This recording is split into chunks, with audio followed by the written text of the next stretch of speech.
अस्सलाम वालेकुम। Programme capital view के साथ मैं हूं नाहिद चौधरी।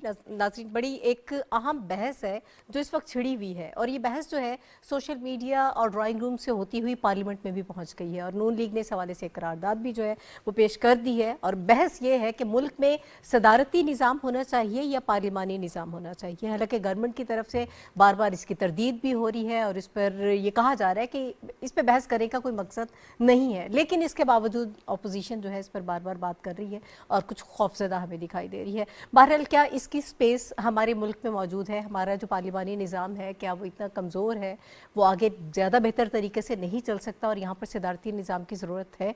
इस पर हम बात करेंगे। दोनों जमहूरी निज़ाम हैं और दुनिया के बड़े बड़े मुल्कों में ये सदारती निज़ाम राइज है। अमेरिका की बात करें, रशिया की बात करें, चाइना को भी आप कह सकते हैं, फ्रांस में भी है, और भी दुनिया के बहुत सारे ममालिक में। क्या हमारे यहाँ इसकी गुंजाइश है? बांग्लादेश ने भी ये एक्सपीरियंस किया और तुर्की में भी एक प्रॉपर तरीके से इसके ऊपर जो है वो सदारती निज़ाम लाया गया, रेफरेंडम हुआ और बाकी सारे जो आईनी उसमें तरमीम की गई। लेकिन हमारे यहाँ ये बहस क्यों हो रही है? इसका आगाज़ कहाँ से हुआ है? ये मुहिम जो है ये किसने लॉन्च की है? ये सारी चीज़ें हम डिस्कस करेंगे आज के प्रोग्राम में। और मेरे साथ मौजूद हैं शहजाद रज़ा इस्लामाबाद स्टूडियोज़ में। बहुत शुक्रिया शहजाद आपका। उसके अलावा बैरिस्टर अहमद पंसोता साहब हमारे साथ वाया जूम ज्वाइन कर रहे हैं हमें। बहुत शुक्रिया बैरिस्टर साहब आपका भी। तो बैरिस्टर साहब, मेरा ख्याल है मैं आपसे ही इस बहस का आगाज़ कर लेती हूँ। पहले तो मुझे ये बताइएगा कि इसकी ज़रूरत क्यों महसूस हो रही है हमारे मुल्क में? ये जो सोशल मीडिया पर बात हुई, पहले तो इसको इतना सीरियस नहीं लिया गया, लेकिन फिर मेन स्ट्रीम मीडिया में हर जगह पर हमें इस पर बात होती हुई नज़र आ रही है। एक बहस जो है इसका आगाज़ हो चुका है, तो क्यों हो रही है ये बहस सर? बहुत शुक्रिया जी, आपने एक बड़ा इंपॉर्टेंट एरिया जो है, एक टॉपिक जो है जिस पर बात करने के लिए मुझे बुलाया है। मैं समझता बहस तो किसी भी चीज पर हो रहा है जो कि कानूनी है, कोई मुज़ायका नहीं, कोई इसमें प्रॉब्लम नहीं है। अगर कोई चीज जिसकी आइन इजाजत देता है, ऐसी कोई चीज जो कि लीगली साउंड है, तो उसमें डिस्कशन करने में कोई हर्ज नहीं। ये अपेरेंटली कुछ एक क्वार्टर्स में इसकी मूवमेंट शुरू हुई है। इस एक आई थिंक प्रॉब्ली हम उनको कोशिश करेंगे आज बात भी करें। एक अमेरिका के पाकिस्तान के ओवरसीज सिटीजन है, उन्होंने एक विजन फॉर पाकिस्तान के नाम से ये एक डिबेट इग्नाइट की है, जिसमें एक साइजेबल पोर्शन अबाउट 75,000 लोग ऑलरेडी वोट कर चुके हैं कि ये निजाम की जरूरत है। अब अगली बात ये है कि अगर आपने निजाम किसी किस्म चेंज करना है तो उसमें बहुत सारे इम्पेडिमेंट्स हैं। मसलन हमारी जो 17 मेंबर सुप्रीम कोर्ट की जजमेंट है ऑन इस पे आई थिंक 21वीं तरमीम पर, वो ये कह चुकी है कि कोई भी आईनी तरमीम ऐसी नहीं कर सकते जो सेलिएंट फीचर्स जो आइन के हैं उसको चेंज करने के मुताबिक हो। मतलब कि जो आइन के अंदर ढांचा है, जुडिशरी, ये सब कुछ। तो अपेरेंटली उस जजमेंट की रूह में तो यही लगता है कि अगर आपने इस निजाम को लाना है या राइज करना है या इसकी बात करनी है, तो एक पूरा इलेक्शन इसके ऊपर होगा, एक पॉलिटिकल गवर्नमेंट इसके ऊपर वोट लेकर आएगी कि हम सदारती निजाम लाना चाहते हैं, देयरफॉर हमें इलेक्ट किया जाए। और वो बेसिक कंस्टिट्यूएंट जो असेंबली होगी वो एक कंस्टिट्यूएंट असेंबली बनेगी, एंड देन वो ये अपना मंशूर सामने रख सकती है।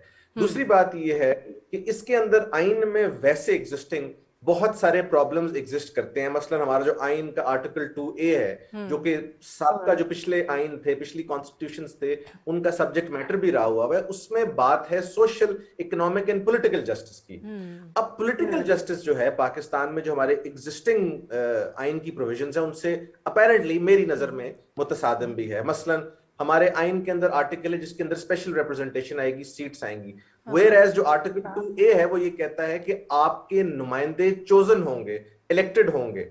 यहां पर वो उसकी थोड़ी सी मुतसादिम है। दूसरी बात ये है कि जो सदारती निजाम अगर आप करना चाहते हैं, तो सदारती निजाम के लिए एक ऑप्शन गवर्नमेंट के पास ये भी है कि आर्टिकल 48 के तहत एक रेफरेंडम करा लें, और उस रेफरेंडम के अंदर आप ये पूछ लें कि हमारी जो पब्लिक है at this stage what do they want. ये भी एक आईनी प्रोविजन और पावर है। इसी तरह जो हमारे रूल्स ऑफ बिजनेस है 1973 के, उसके अंदर जो चैप्टर 16 है दैट डील्स विद जो हमारी कैबिनेट डिवीजन के तरीकाकार है केसेस को पुट अप करने का।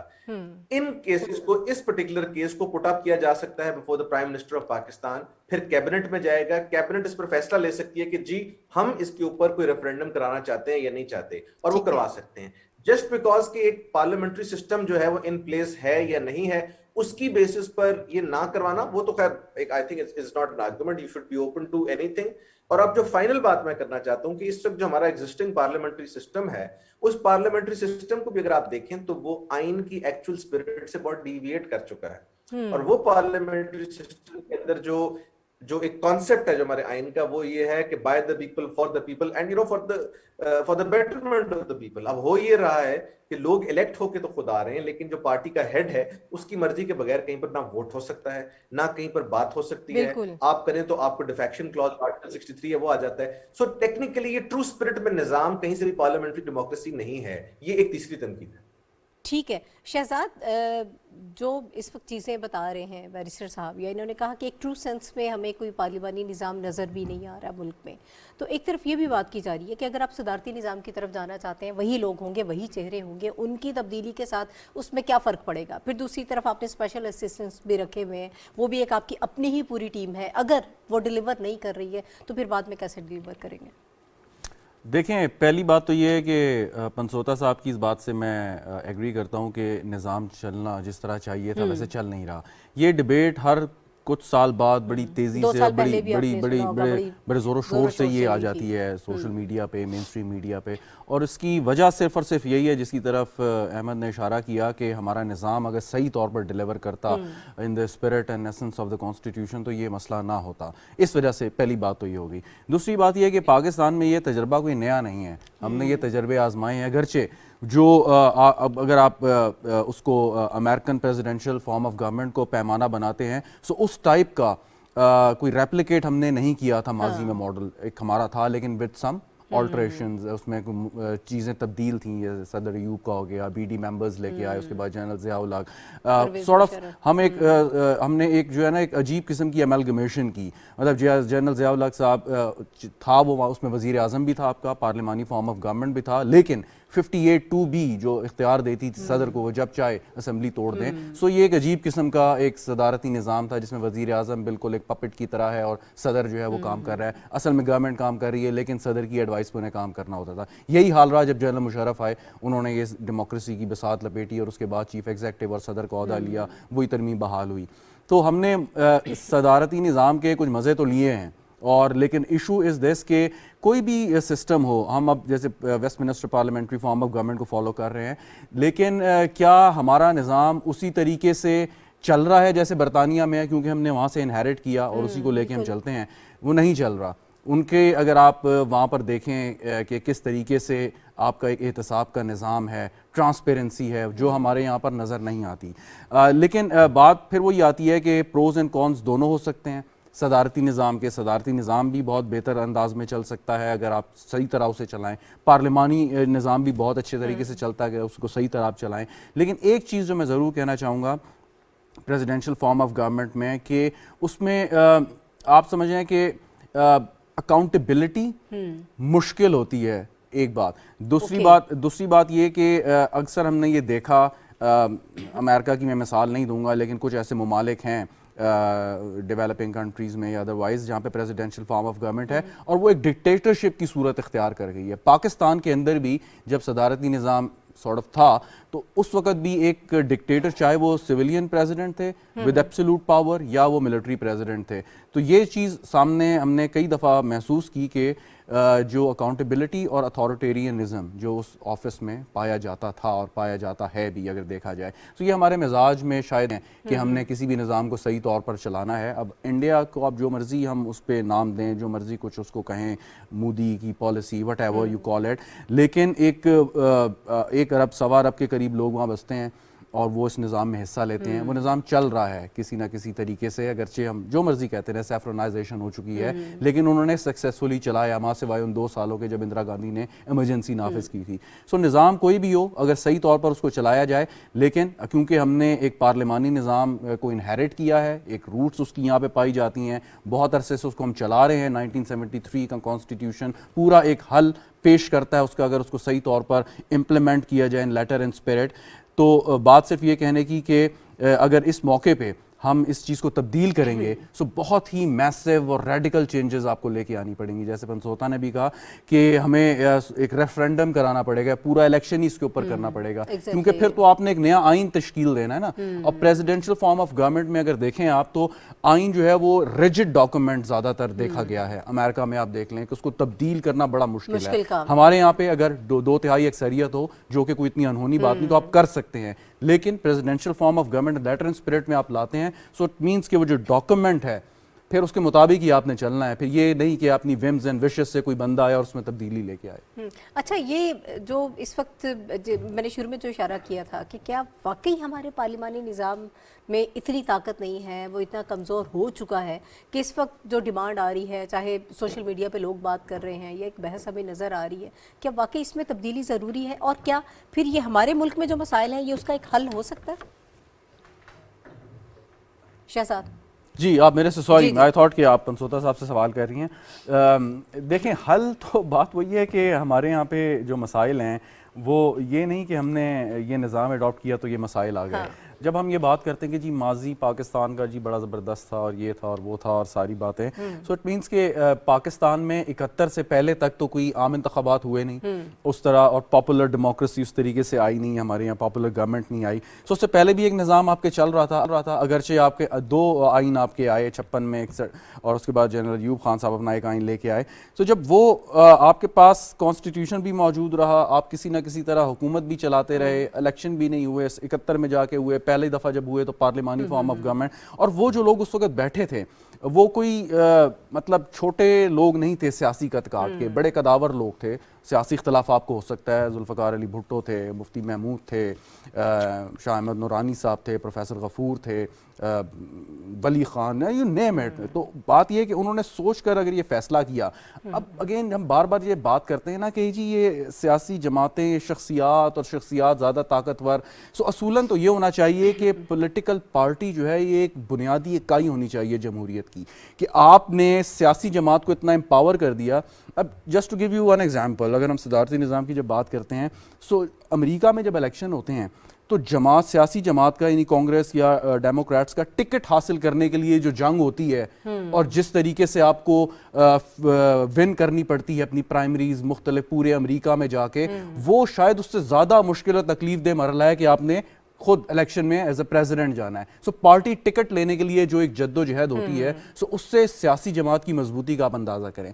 मिसाल के तौर पे अगर हमारी सियासी जमातें मजबूत हों, ये शख्सियात मजबूत ना हो, ये आती जाती रहे, रोटेशन होती रहे, चलता रहे, सब हम कह सकते हैं कि जी पार्लियामान में कुछ अरसे बाद जो है वो नए लोग आएंगे, बेहतर लोग आएंगे, ज़्यादा अच्छे विजन के साथ आएंगे, नई सोच के साथ आएंगे। अब प्रॉब्लम है इसके जो लोग सियासत में हैं, मतलब चाहे वो जो भी किसी भी सियासी जमात का आप नाम लें, आप एक्सपेक्ट नहीं कर सकते कि उन लोगों के अलावा, चंद बड़े जो ऊपर हैं, उन लोगों के अलावा कोई और शख्स जो है उनकी जगह ले सकता है। ये एक प्रॉब्लम है हमारे यहाँ पे। तो निज़ाम चाहे आप प्रेसिडेंशियल लाएँ चाहे पार्लियामेंट्री लाएँ, प्रॉब्लम इज़ दिस, जब तक शख्सियात ताकतवर हैं तब तक आप मसाइल को हल नहीं, कोई भी निज़ाम मसाइल तो शायद एक डिक्टेटरशिप भी हल कर ले, ये बात मैं नहीं कर रहा। मैं बात कर रहा हूँ कि अगर आप कहते हैं कि आपके जमहूरी इदारों ने मजबूत होना है, तो जमहूरी इदारों, सियासी जमात भी एक जमहूरी इदारा है, तो जमहूरी इदारे तभी मजबूत होंगे जब शख्सियात मजबूत नहीं होंगी। शख्सियात जो है ना वो ओवर शेडो कर रही हैं। ठीक है, हम बार बार ये बात कर रहे हैं कि ये कहाँ से बहस निकल रही है, सोशल मीडिया पर भी बातें हो रही हैं, तो क्यों इस पे बहस हो रही है? असल में इसको शख्सियत ने लॉन्च किया है, इस कैंपेन को, इस मुहिम को अमेरिका से ओवरसीज़ पाकिस्तानी हैं डॉक्टर हफीज़ चौधरी साहब, वो इस वक्त हमारे साथ मौजूद हैं, फाउंडर हैं रीजन ऑफ पाकिस्तान के। तो मैं चाहती हूँ कि ज़रा उनसे ही बात कर लेते हैं, वही हमें बता देंगे कि क्या मुहर्रिकात हैं, क्या उनके जहन में है। अस्सलाम वालेकुम डॉक्टर साहब। वालेकुम सलाम। डॉक्टर साहब मुझे मैं डॉक्टर नहीं हूँ। ओके, हफीज़ चौधरी साहब से मुझे ये बताइएगा कि किस तरह से इसके ये जो कैंपेन, एक मुहिम आपने जिसका आगाज़ किया है, जो आपने लॉन्च की है, क्या इसके मुहर्रिकात हैं, क्या आपके जहन में था, क्यों आपको लगता है कि पाकिस्तान में जो सदारती निज़ाम है वही एक बेहतर निज़ाम है, पार्लिमानी निज़ाम नहीं होना चाहिए, हमें इसके ऊपर चलना चाहिए, क्या सोच है आपकी? जी, ये इसकी तारीख बहुत पुरानी है। मैं बात कर रहा हूँ 1977 की, जब मार्शल लॉ लगा था जवाहर लाल का। तो मैं 78 में जब यूनिवर्सिटी गया, पंजाब यूनिवर्सिटी, तो मैंने उस वक्त ये कुछ 4-5 पेज के ऊपर ना अपना एक कॉन्स्टिट्यूशन लिखा, तो मैं डॉक्टर साहब से बात की। उन्होंने कहा कि ये तो पूरा कॉन्स्टिट्यूशन है, इसके लिए रेवोल्यूशन चाहिए। तो बात ये है कि मैं उस वक्त से सोच रहा हूँ, और अब 45 ईयर हो गए हैं, और पिछले 15 साल से एक्टिवली इसमें अपना हिस्सा डाल रहा हूँ। और मैं ये समझता हूँ कि पाकिस्तान की जो बुनियाद है वो कॉन्स्टिट्यूशनल नेशनलिज्म के ऊपर है। वो किसी टेरिटोरियल नेशनलिज्म पे नहीं है, ना वो किसी लैंग्वेजिस्टिक नेशनलिज्म पे है। तो जब कॉन्स्टिट्यूशन नेशनलिज्म पे है तो हमारे यहाँ 5 कौमें हैं, पंजाबी, पठान, बलोच, हिंदी और कश्मीरी। ठीक है। तो इन पांचों का आपस में एक सोशल कॉन्ट्रैक्ट जो है ना बहुत मजबूत और फेयर होना चाहिए। जो पहले तो हमारा कॉन्स्टिट्यूशन था ही नहीं जब पाकिस्तान बना, और उसके बाद जो कॉन्स्टिट्यूशन आए 56, 62 के, they were not legitimate, they not have any power behind from the people, तो वो डिक्टेटरशिप के थे। उसके बाद 73 का कॉन्स्टिट्यूशन जो है वो स्ट्रक्चरली डिफेक्टेड है। उसकी दलील ये है कि ये इसके ऊपर 3 मार्शल लॉ लग चुके हैं। ये इसमें कोई कसूरवार नहीं है, ना मार्शल लॉ लगाने वाले ना पॉलिटिशियन, ये कॉन्स्टिट्यूशन इटसेल्फ डिफेक्टेड है। तो इसको ठीक करना है, स्ट्रक्चरली इसमें बेसिक अमेंडमेंट लानी है, और उसका तरीका भी आइन में दिया हुआ है। तो मैं जो बात कर रहा हूँ, आइन के अंदर रहते हुए आइन को तब्दील कर, ये पंचलाइन। और इसका तरीका ये है कि इस वक्त पार्लियामेंट कर सकती है, अगर प्राइम मिनिस्टर चाहे तो वो कंसेंसस बना ले। और बाकी चीजों को देखें, एक है खुद परस्ती और एक है नेशनलिज्म। जो कायदे आजम थे हमारे वाली पाकिस्तान के, वो नेशनलिस्ट थे। उसके बाद हमें सारे खुद परस्त मिले, तो खुद परस्ती से बाहर निकले और पाकिस्तान के लिए एक लॉन्ग टर्म जो है ना उसकी बुनियाद को मजबूत करें। उसके लिए जरूरी है कि आइन के अंदर एक कंसेंसस हासिल किया जाए पार्लियामेंट के अंदर। अगर ये पार्लियामेंट नहीं करती तो नाहिद, आपकी इजाज़त से मैं एक जी, सवाल जी, ज़रा हफीज़ साहब से करना चाहूँगा। हफीज़ साहब, दिस इज़ शहजाद रज़ा। आपसे सवाल पहला तो ये था कि आप रहते कहाँ हैं? मैं यहाँ यूएसए में हूँ, न्यूयॉर्क। आप यूएसए में रहते हैं, तो आप दुनिया भर घूमते होंगे। आप यूएसए में प्रेसिडेंशियल फॉर्म ऑफ गवर्नमेंट है, आप बहुत अच्छी तरह अंडरस्टैंड करते होंगे। लेकिन दुनिया में बहुत से ऐसे ममालिक हैं जहाँ पे पार्लियामेंट्री फॉर्म ऑफ गवर्नमेंट है, वो भी बड़ी कामयाबी से चल रहे हैं। देखिए, जो पाकिस्तान का जेनेसिस है ना, जो मैंने आपसे पहले बात की कि इसमें 5 कौमें हैं, तो वो लैंग्वेजेस हैं, और इसमें फिर रिलीजियस सेक्टर भी पोलराइजेशन है। तो आप वहाँ इसको मजीद पोलराइज करेंगे, पाकिस्तान को डिवाइड करेंगे अगर यही सिस्टम चलता रहा। और अच्छा, एक चीज़ और मुझे बता दें, मैं ज़रा अंडरस्टैंड करना चाह रहा हूँ कि आपने मतलब 15 साल से आप इसे फॉलो कर रहे हैं, थोड़ा सी अपनी नॉलेज और अंडरस्टैंडिंग के लिए, कि आप जब बात करते हैं प्रेसिडेंशियल फॉर्म ऑफ गवर्नमेंट की, और आप कहते हैं कि पार्लियामेंट्री फॉर्म ऑफ गवर्नमेंट में पोलराइजेशन बहुत ज़्यादा हो जाती है। सो पंजाब हमारा एक सूबा है, अब समबडी लाइक्स इट और नॉट, लेकिन उसकी सबसे ज़्यादा आबादी है, यानी कि पंजाब में जो इलेक्शन जीतता है वही गवर्नमेंट बनाता है, ट्रेडिशनली ये देखने में मिला है। सो कोई भी सदारती उम्मीदवार हो, अगर उसको पंजाब की सपोर्ट है तो वो कामयाब होगा। फिर बलूचिस्तान कहाँ जाएगा, बाकी छोटे सूबे कहाँ जाएंगे? जी, आपका क्वेश्चन बहुत अच्छा है, और ये भी कन्फ्यूजन हमारे प्राइम मिनिस्टर को, और मैंने इसका हल ये दिया है कि जो 51% वोट होंगे, ना सिर्फ वो पूरे पाकिस्तान से होंगे, बल्कि वो 3 सूबों से लेने भी लाजमी होंगे, वरना सेकंड राउंड। तो ये सारी डिटेल्स तय हो सकती है, ये कोई मतलब नहीं। जी जी, हफीज साहब, सर मुझे ये बताइएगा, आप जो सारी बातें बता रहे हैं कि सदारती निज़ाम होना चाहिए, आपको ये महसूस होता है कि पाकिस्तान के जो मसाइल हैं उसका हल ये है। सर, जो मौजूदा निज़ाम है उसको भी कुछ ही तरह से बेहतर बनाकर हम कुछ उसकी भी मुरम्मत की जा सकती है, उसमें कुछ बेहतरी लाकर जो है वो मामलात आगे बढ़ाए जा सकते हैं। सिर्फ सदारती निज़ाम ही क्यों आपको इसका हल नज़र आ रहा है कि इसके बगैर आप ये समझते हैं कि ये मुल्क अच्छे तरीके से चल नहीं सकता? एक चीज़ मैं और ऐड कर दूं माजरत के साथ, पंसोता, मैं चाहता हूं कि आप भी इस पे ज़रा थोड़ी सी मेरी हेल्प करें कि अगर आप ये कहते हैं जी 51% ऑफ वोट तमाम प्रोविंसेस से, तो आप तो जो बेसिक यूनिवर्सल सफरेज का जो कानून है उसी की नफी करेंगे कि अगर पंजाब की आबादी आप देखें और बलूचिस्तान की आबादी देखें तो 51% ऑफ वोट आप किस तरीके से जस्टिफाई करेंगे, कैसे मैच करेंगे कि बलूचिस्तान और पंजाब में रहने वालों के वोट बराबर हैं? आपने मिसअंडरस्टूड किया। मैंने ये कहा है कि पूरा पाकिस्तान एक हल्का होगा प्रेसिडेंट के लिए। जैसे पाकिस्तान के 10 करोड़ वोटर हैं रजिस्टर्ड, उनमें से 5 करोड़ वोट कास्ट होते हैं वोटिंग वाले दिन, तो उसमें उसको 2.5 करोड़ लेने। आप 2.5 करोड़ तो ले लिए, लेकिन पता चला वो 2.5 करोड़ फॉर एग्जाम्पल उसने 2 सूबे से या 1 सूबे से ले लिया पंजाब से, तो वो प्रेसिडेंट नहीं बन सकेगा, उसका फिर सेकंड राउंड होगा टॉप 2 का, ताकि वो 3 बाकी सूबे भी साथ मिले, क्योंकि मेरे नजदीक कश्मीर भी एक सूबा। नहीं, आप चाह रहे हैं कि इलेक्टोरल कॉलेज भी बने और पॉपुलर वोट भी हो, इलेक्टोरल कॉलेज के जरिए भी आए, प्योरली जैसे अमेरिकन फॉर्म ऑफ गवर्नमेंट है? नहीं, अमेरिकन फॉर्म ऑफ गवर्नमेंट में आप जो प्रेसिडेंट और वाइस प्रेसिडेंट को नॉमिनेट करते हैं, जहां मैंने जो अपना सारा विजन फॉर पाकिस्तान में जो प्रेसिडेंशियल सिस्टम पूरा दिया है, वो कोई 32 पेजेस में है। उसके अंदर आप देख सकते हैं कि आप पहले तो यह है कि इलेक्शन से 1 साल पहले इलेक्शन कमीशन 12 पार्टियों को चुनेगा। ये 12 पार्टियां हमारी पिछली 40 साल की हिस्ट्री में आप देख लें कि 8-9 पार्टियां हैं जो बार बार आ रही हैं बड़ी छोटी मिला के, तो उसमें 3-4 और ऐड कर ले, और उसके बाद वो ही बैलेट पेपर पूरे पाकिस्तान में होगा, और उसके ऊपर हर पार्टी अपना पैनल देगी, प्रेसिडेंट का, वाइस प्रेसिडेंट, और साथ उसके 20 मिनिस्टर, हर सूबे से 4-4 मिनिस्टर।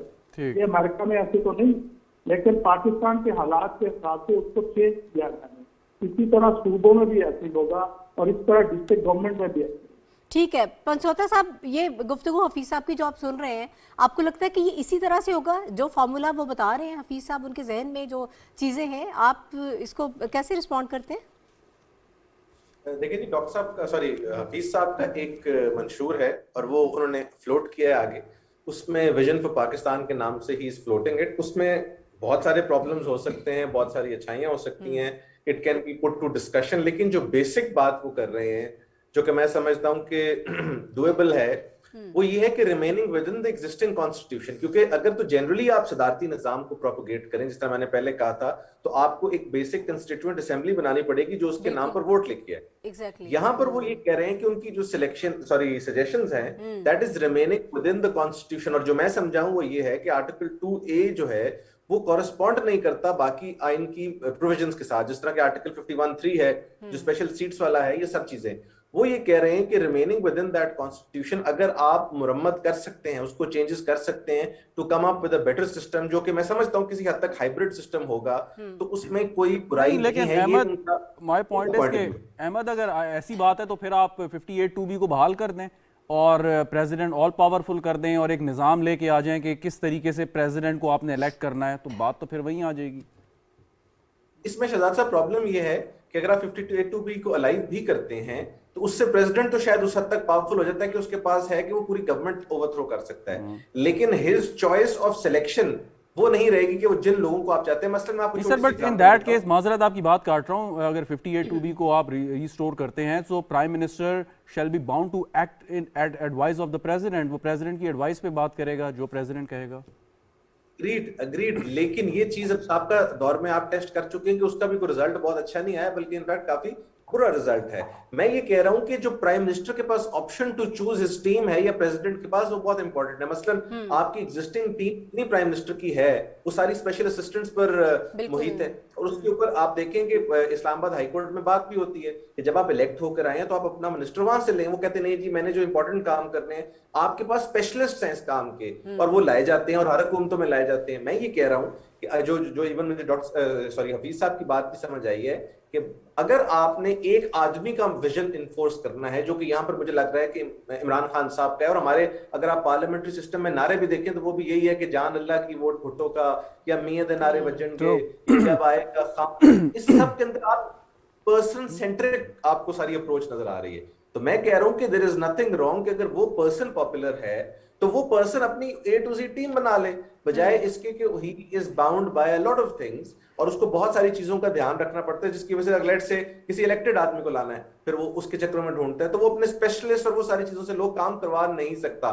इसी तरह बहुत सारी पर्सनैलिटीज पाकिस्तान में ऐसे हैं जो अपने अपने हलकों से शायद पॉपुलर हों या वैसे पॉपुलर हों, लेकिन वो पार्लियामेंट्री सिस्टम में आ नहीं सकती, बिकॉज फिर पार्लियामेंट्री सिस्टम के ऊपर एक और भी दाग है कि इसको मैनेज किया जाता है, इसको मैनिपुलेट किया जाता है। साबका अदवार में एस्टैब्लिशमेंट इसमें बड़ी एक्टिव रही है। तो ये सारे फैक्टर्स के पॉइंट ऑफ व्यू से debate can be ignited, referendum जरूर कराया जा सकता है, बट क्या ये निजाम आइडियल होगा या नहीं होगा, वो तो देखिए जी वक्त ही बताएगा। वो अभी नहीं बताया जा सकता है। ठीक है हफीज साहब से लास्ट कमेंट में आपसे जा रही हूँ कि सर जी जी जी हफीज साहब, मैं ये कहना चाहता हूँ कि ये जो समझौता साहब ने बात की है 2A को उसकी रूल के साथ इम्प्लीमेंट किया जाए तो हमारी स्पेशल सीटें खत्म हो जाएंगी जो कि एक करप्शन का मामला है। और ठीक है। उसके अलावा जो हमारे आजाद उम्मीदवार हैं जो सोल्ड आउट हो जाते हैं वो भी चले जाते हैं और फिर हर जो 10-15% 20% लेके कोई पार्लियामेंट में नहीं आ सकेगा।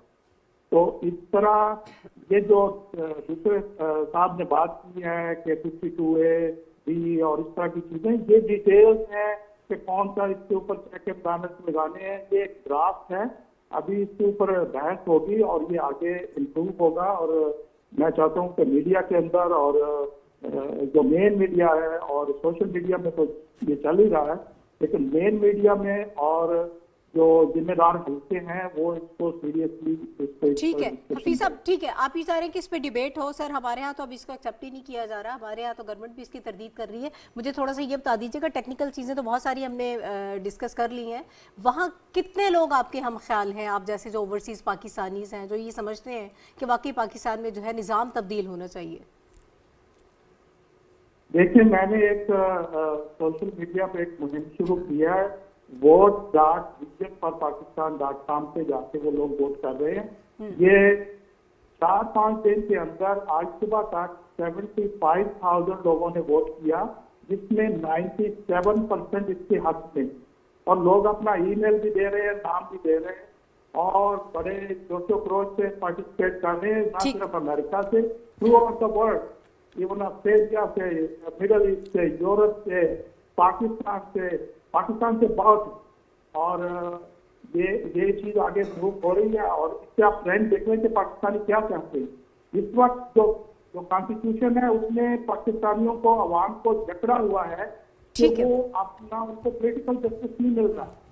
ठीक है, have to choose one person in that constitution, जो उसका हल्का है, जो उसमें ज्यादा पैसे लगाएगा, वो उसी को सिलेक्ट करना पड़ेगा। ठीक है सर, आपका पॉइंट आ गया, बहुत शुक्रिया। हफीज चौधरी साहब यूएस से हमारे साथ मौजूद थे।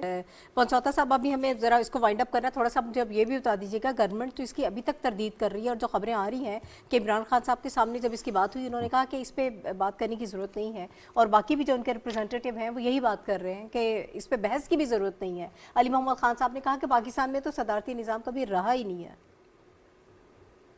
ये बिल्कुल जी, ये गवर्नमेंट का इस पे व्यू हो सकता है कि इस पर बहस की जरूरत है या नहीं है, लेकिन अगर वो जरूरत महसूस करते हैं तो उसका तरीकाकार वो है जो मैंने आपसे थोड़ी देर पहले बताया था कि इसको सेनेट में, उसमें कैबिनेट डिवीजन में से ला के कैबिनेट पे रख के और फिर इस पर रेफरेंडम या सारा कुछ कराया जा सकता है। लेकिन ऑफ कोर्स सिटिंग गवर्नमेंट का अपना इस्तेकाक है और वो बिल्कुल they are well with the rights to say कि हम इस पर बात नहीं करना चाहते बिकॉज वो इसके ऊपर वोट लेकर नहीं आए।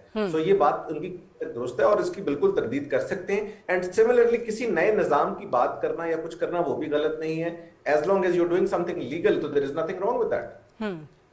ठीक है। अच्छा शहजाद, लास्ट कमेंट अपना, ऑपोजिशन बहुत खौफजदा है, यानी गवर्नमेंट तो तरदीद कर रही है लेकिन वो अभी तक इस बात पे यकीन नहीं कर रहे हैं, वो पार्लियामेंट पे भी जाकर इस पे बात करना चाह रहे हैं। जी, वो एहसन इकबाल साहब ने शायद कोई करारदाद भी जमा कराई है जिसके ऊपर वो बात कर रहे हैं कि प्रेसिडेंशियल फॉर्म ऑफ गवर्नमेंट नहीं होना चाहिए इस मुल्क में।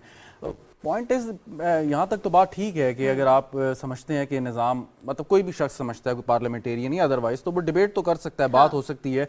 कुछ चीज़ें हम समझते हैं कि ये बिल्कुल जो है ना, आप इसको लाइक डिस्कस भी नहीं कर सकते हैं ना, कोई ऐसे टॉपिक्स हैं कि जो बिल्कुल शजरे ममनुआ नहीं है, शजरे ममनुआ नहीं है, तो आप इस पे बात ज़रूर करें। लेकिन एक बात बड़ी कि हम अजीब किस्म के साजिशी सोच का शिकार हो जाते हैं कि अगर कुछ शख्स जैसे हफीज साहब अभी थे, वो बात ये कर रहे थे, तो यकीनन जो शख्स हमारा ये प्रोग्राम देख रहा होगा उसके जहन में ये ख्याल जरूर आ सकता है, यार ये कहाँ से ऑपरेट हो रहा है, ये कहाँ से, कौन इसको फंडिंग कर रहा है, कौन इसको लाइन दे रहा है। तो ये बातें लोग सोचते हैं, सोशल मीडिया पे भी अक्सर इस तरह के कमेंट आते हैं। सो पॉइंट इसके डिबेट की हद तक तो ठीक है, अगर कंसेंसस आप पाकिस्तान की अक्सरियत चाहती है सदारती निज़ाम होना चाहिए, बिल्कुल ठीक बात है।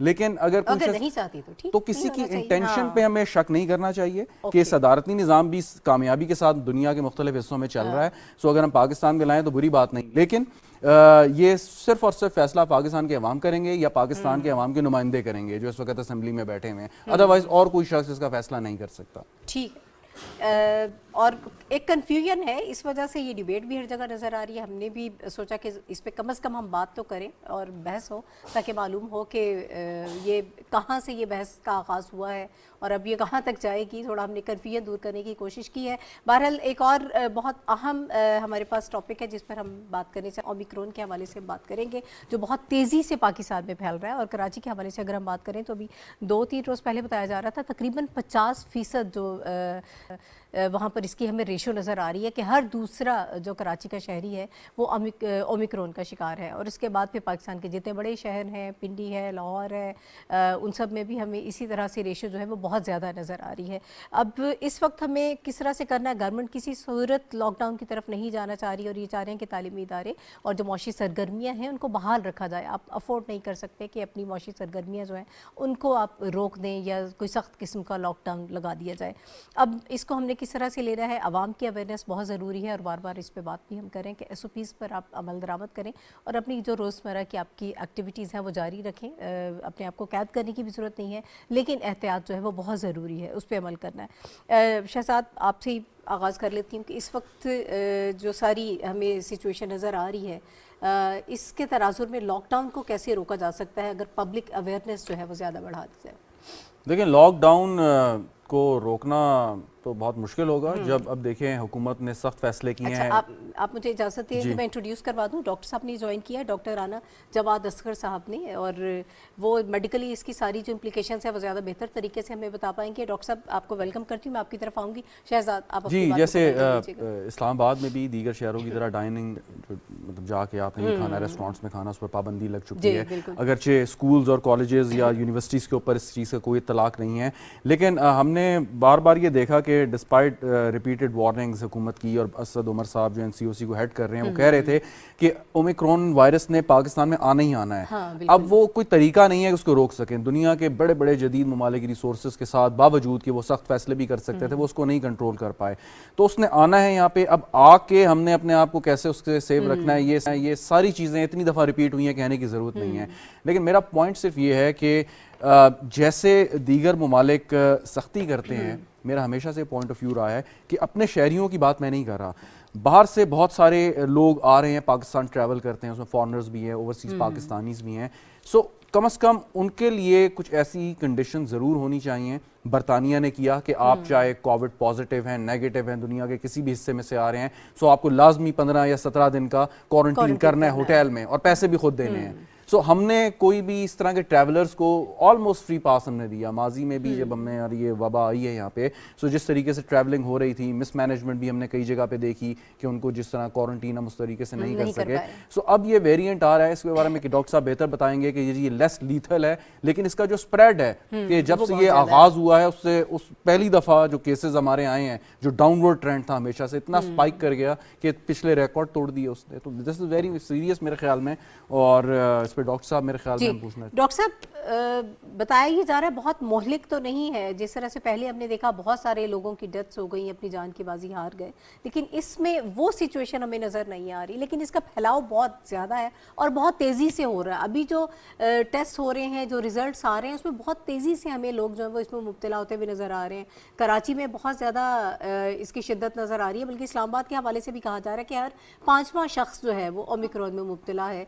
तो सर, इस हवाले से बता दीजिएगा कि इस वक्त स्टेटस क्या है ओवरऑल? बहुत शुक्रिया जी इनवाइट करने का। ये आपकी बात सही है कि ये उतना मोहलक नहीं है जितना पिछला डेल्टा वायरस था, लेकिन ये बहुत तेज़ी से फैलता है, और बाज़ स्टडीज़ के मुताबिक ये 4 से 10 गुना ज़्यादा आसानी से फैलता है। तो टोटल नंबर ऑफ पेशेंट्स जो हैं वो इसके बहुत ज़्यादा हो जाते हैं। तो बेशक कम मोहलक भी है। लेट्स से आगे पहले 5% लोगों को हॉस्पिटलाइजेशन की ज़रूरत पड़ती थी और अब 1% को सिर्फ पड़ती है, तो हम कह सकते हैं ये कम मोहलक है। लेकिन जब केसेस का नंबर बढ़ जाता है, मसलन केसेस आगे 100 की बजाय अब 500 या 1000 आने शुरू हो गए, तो आपके हॉस्पिटल्स पे दबाव बढ़ सकता है। लेकिन थोड़ा सा इसमें और भी फ़र्क है, और लेकिन एक जो लोगों के जहन में ये आ गया हुआ है कि ये बेज़रर है, तो कंपैरेटिवली स्पीकिंग तो ये बेज़रर है। लेकिन आज भी अमेरिका के अंदर पिछले 24 घंटे में शायद 3700 लोगों की अमवात हुई हैं कोरोना की वजह से, और जो उनका एवरेज है वो तकरीबन 2000 7 रोजा एवरेज जो है वो डेली 2000 डेथ्स का है on a daily basis.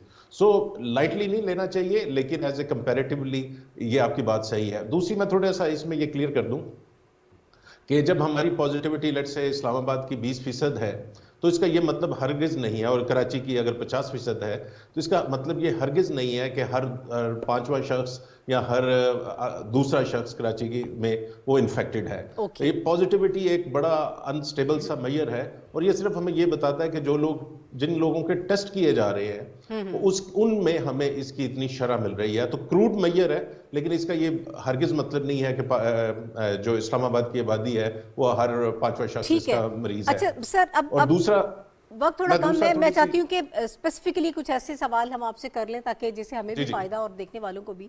Sir, आपने कहा कि 1% लोग हैं जो ज्यादा जिनको निगहदाश्त की जरूरत है या हॉस्पिटल्स जा रहे हैं। वेंटिलेटर्स पर जाने वाले अफराद कौन से हैं? और अगर आपने दोनों वैक्सीन की दोनों डोजेज लगवा ली हैं तो उसके बाद बूस्टर डोज लगवाते हैं, वो आपको कितना फायदा दे रही है, कितनी इम्यूनिटी उससे आपकी ज्यादा डेवलप हो रही है और रेजिस्टेंस पार बढ़ रही है आपकी? एक तो मैं ये बता दूं कि ये बेजरर जो है वो उन लोगों के लिए है जिन्होंने वैक्सीन की दोनों डोजेज या अब तीसरी डोज लगवाई हुई है। ये उन लोगों के लिए बेजरर नहीं है जिन्होंने वैक्सीनेशन नहीं करवाई या उन्होंने अपनी वैक्सीनेशन पूरी नहीं की। और इन दोनों के अंदर, इन दोनों ग्रुप्स के अंदर एक वैक्सीनेटेड और अनवैक्सीनेटेड है, जो इनके अंदर जो शरह अमवात हैं वो तकरीबन 10 गुना का फर्क है। यानी कि अगर आपने वैक्सीन लगवाई हुई है तो आपका खतरा 10 गुना कम है उस शख्स से जिसने वैक्सीन नहीं लगवाई हुई। तो इस वजह से ये क्रिटिकली इंपॉर्टेंट है कि आप अपनी वैक्सीन पूरी करवाएं, और स्पेशली जिन लोगों की तीसरी या बूस्टर डोज के लिए वो एलिजिबल हैं वो तीसरी डोज भी लगवाएं, और अपने बच्चों को भी खास तौर पे लगवाइए, क्योंकि अब दुनिया में बड़ी उम्र के लोगों को अक्सर को लग रही है या लग चुकी है, तो हमें जो ज्यादा केस हॉस्पिटलाइजेशन मिल रही है दुनिया के अंदर वो अब बच्चों के अंदर मिलनी शुरू हो गई है। तो बच्चों को महफूज करना भी उतना ही जरूरी है जितना आपने अपने बुजुर्गों को महफूज किया। ठीक है सर, हम डेल्टा वेरिएंट के पहले जब से कोविड स्टार्ट हुआ 15 दिन की बात कर रहे थे कि हमें इतने दिन आइसोलेशन में रहना है। अब ये बताया जा रहा है कि 7 से 5 दिन आपको बहुत ज्यादा केयर करनी है, अपने आप को आइसोलेट कर ले। अगर 5 दिन के बाद आपका टेस्ट जो है वो नेगेटिव आ जाता है, ये 7 दिन के बाद आ जाता है, क्या आप उसके बाद अपने आप को बिल्कुल फ्री समझें कि अब आप बिल्कुल ठीक हैं, अब आप फैला नहीं सकते, दूसरों से आपको जो है वो दूसरों को नुकसान नहीं होगा इससे? देखिए, ये गाइडलाइंस में पिछले दिनों कुछ चेंजेस इस वजह से भी की गई कि ये जो ओमिक्रॉन है ये इतनी बड़ी तादाद में अमेरिका में या दूसरे यूरोपियन ममालिक में लोगों को इन्फेक्ट कर रहा था कि लोगों के हॉस्पिटल्स और दफातर बंद हो जाने थे अगर उनको 10 दिन का आइसोलेशन किया जाता। तो फिर उन्होंने एक असेसमेंट की कि मैक्सिमम आदमी इन्फेक्शस यानी कि वो सबसे ज्यादा मुतद्दी कब होता है, तो वो पहले 5 दिन के अंदर। लेकिन उसका ये मतलब नहीं है कि 6ठे दिन आप फैला नहीं सकते। इस वजह से जो अमेरिका ने मॉडिफाइड भी की है, उन्होंने कहा कि 5 दिन तक तो आइसोलेशन कीजिए, 5 दिन के बाद मुकम्मल तौर पे आपने मास्क करना है, घर के अंदर भी और घर से बाहर भी अगर घर में दूसरे लोग हैं तो।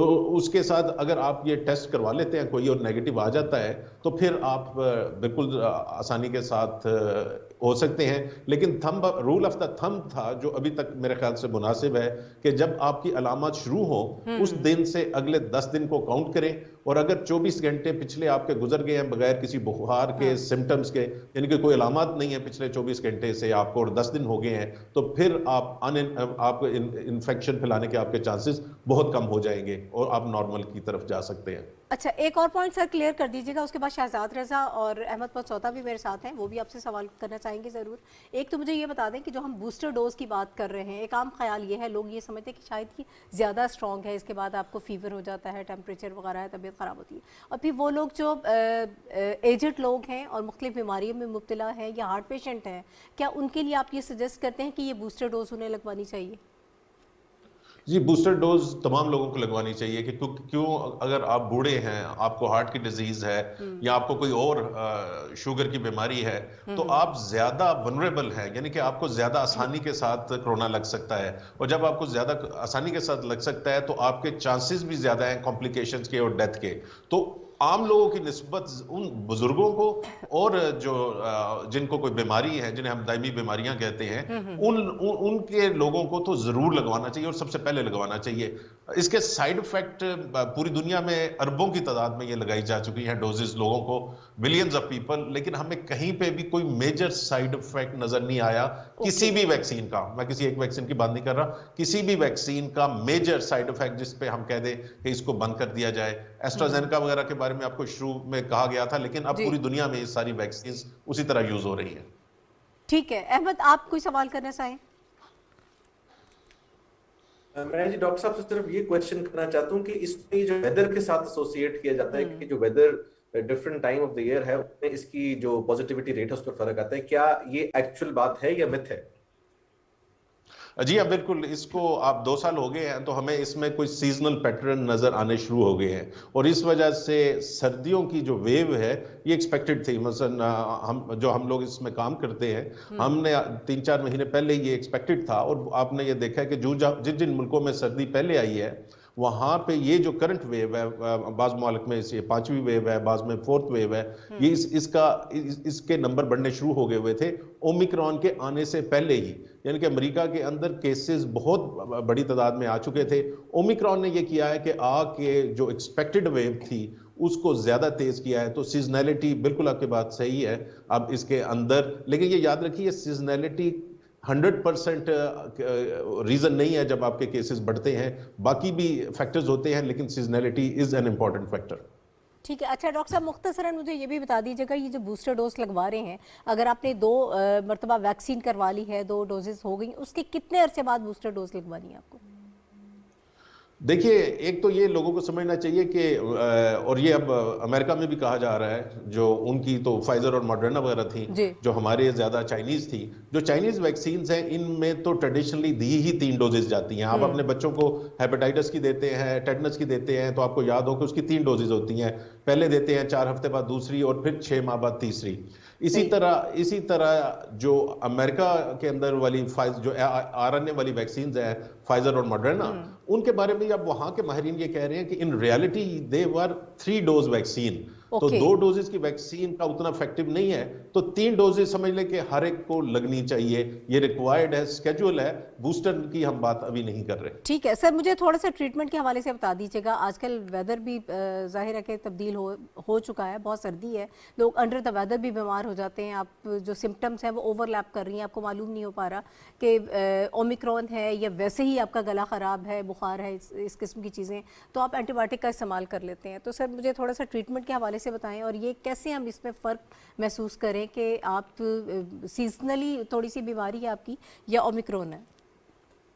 देखिए, एक इसमें तो बहुत बड़ा असूल है कि अगर लेट्स से कराची के अंदर आज 45% आपकी केस पॉजिटिविटी है, लाहौर के अंदर इस्लामाबाद के अंदर अराउंड 20% है, और बाकी शहरों की भी इन रियलिटी इतनी ही है। जब इतने ज्यादा लोगों के टेस्ट पॉजिटिव आ रहे हों कि उस वबा ये मर्ज से जो उस शहर में फैला हो, तो आपके में अगर उससे मिलती जुलती कोई भी अलामत हो, तो पहले नंबर पे आपको ये अज्यूम करना चाहिए कि मुझे वही बीमारी है। यानी कि यहाँ पे अगर आपका गला खराब है, जुकाम है, खांसी है, तो सबसे पहले अज्यूम कीजिए कि आपको कोरोना वायरस है, अपने आप को सेपरेट कीजिए जब तक आप टेस्ट नहीं करवा लेते, क्योंकि ज्यादा इन्फेक्शस होते हैं अलामत आने से 1 दिन पहले से अगले 3-4 दिन तक। तो अगर आप ये सोचते रहेंगे पहले 2 दिन के खांसी है, तो उतनी देर में आपने घर वालों को सारों को इन्फेक्ट कर देना है। सो अगर आपको अलामत आती हैं तो अपने आप को मास्क पहनिए, घर के अंदर भी आप सेपरेट कीजिए, और उसके साथ जब आप टेस्ट करें और नेगेटिव आ गया तो फिर आप उसको जुकाम के तौर पर लें। लेकिन एक बात बता दूं कि पिछले साल 2020 के अंदर पूरी दुनिया में फ्लू के केसेस 0 के करीब आए हैं।